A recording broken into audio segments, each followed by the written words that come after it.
I like Gematria a lot, so I wanted to show a quick video regarding some of the cool things that 25 has to offer, as I am 25 years old.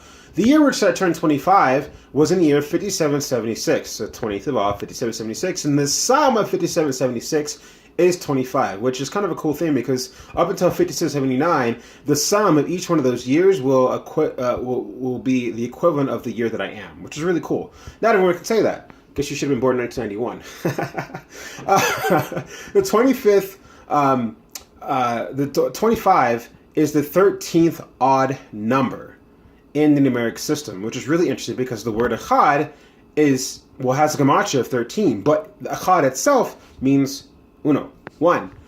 Which is really cool because when we look at the 25 letters in Shema Israel, Shem Eloheinu, Shem Echad, and also Baruch Shem Kavod Malchut Olam Ve'ed, that is 25 letters both ways. I guess you could have your 25 one side, 25 on the other. Anyways, and that means Echad, right? That Hashem is one. This is what keeps the Jewish people together.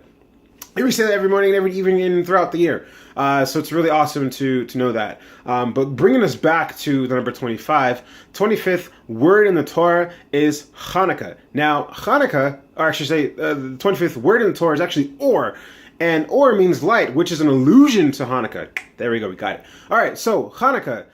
What's so cool about Hanukkah? Well, it brings us back to the word Hanukkah. The Gematria itself, which is going to be, do the math in my head really quickly, it's going to be 85, I think. Anyway, so it's Chet, Nun, Kaf, and Hey.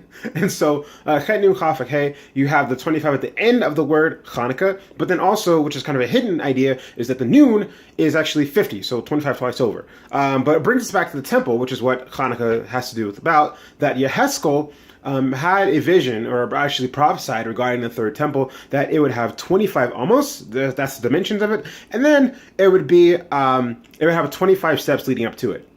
Another cool thing about the number 25 brings us to the Levium, which we know that the Levium were able to serve in the temple and were counted towards service at the age of 25, and of which they served for 25 years, which might be the 25 three times over in Hanukkah. I don't know. So, a couple other cool random facts regarding 25. 25-year anniversary is usually acknowledged by a silver band. You have 25 players on a baseball team until about September 1st or what have you. 25 is also an atomic number for a product, if you will, or a mineral called manganese, which I probably butchered the how do you say that. But what I won't butcher, I promise you, is the fact that the neurological damage when inhaled, when manganese is inhaled, is pretty severe, sometimes almost irreversible. So you got to call Derek Shepard for that. But what's unique connection, and I don't find a coincidence, is that 25 is also a number in America where you are able to get lower insurance. Ha ha ha, pretty cool.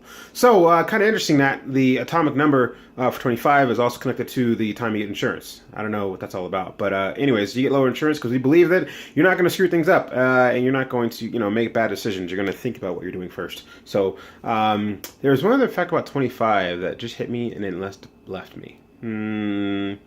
Oh, yeah, 25. 25 is the first introduction to the whole of an idea. So like a quarter, a half, three quarters, and a whole, or $1. Which is really interesting because on my 25th birthday, I had what I call the alternate universe encounter with the alternate universe of myself. Essentially, I met someone who pretty much was like me, but just I made a few decisions differently. And it was really cool to be able to meet this guy on the 25th birthday. And when I realized what day it was, I was like, oh, wow, this is not a coincidence. So maybe I'm reading too much into my encounters with people. But if not, then it makes sense that 25 is when you have the quarter of a century old experience or meltdown, as I had that day or leading up to it, of trying to understand the bigger picture and where you fit into all of it and trying to make better decisions in the future. Have a great day.